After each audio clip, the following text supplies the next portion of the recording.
Ever pondered the impact of your car tire type on its alignment? It's a fascinating world down there, where rubber meets the road. Welcome to the realm of bias ply and radial tires. Imagine two distinct structures.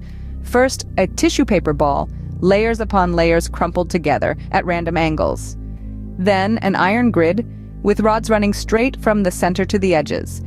These two structures, in essence, represent the fundamental difference between bias ply and radial tires.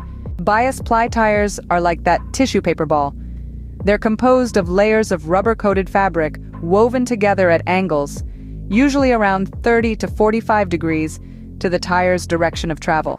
This crisscross pattern gives the tire a certain rigidity, but it means the tire's sidewall and tread are interdependent. When the tread distorts, so does the sidewall, and vice versa.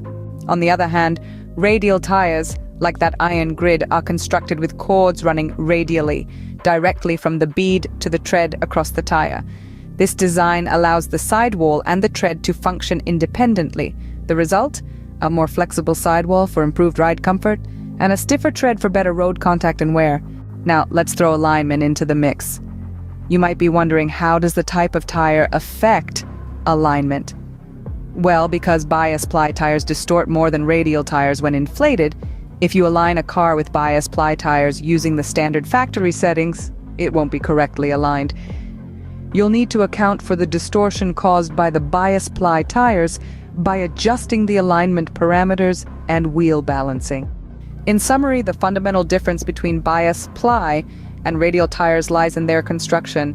Bias ply tires, with their crisscross pattern, distort more when inflated, affecting the car's alignment.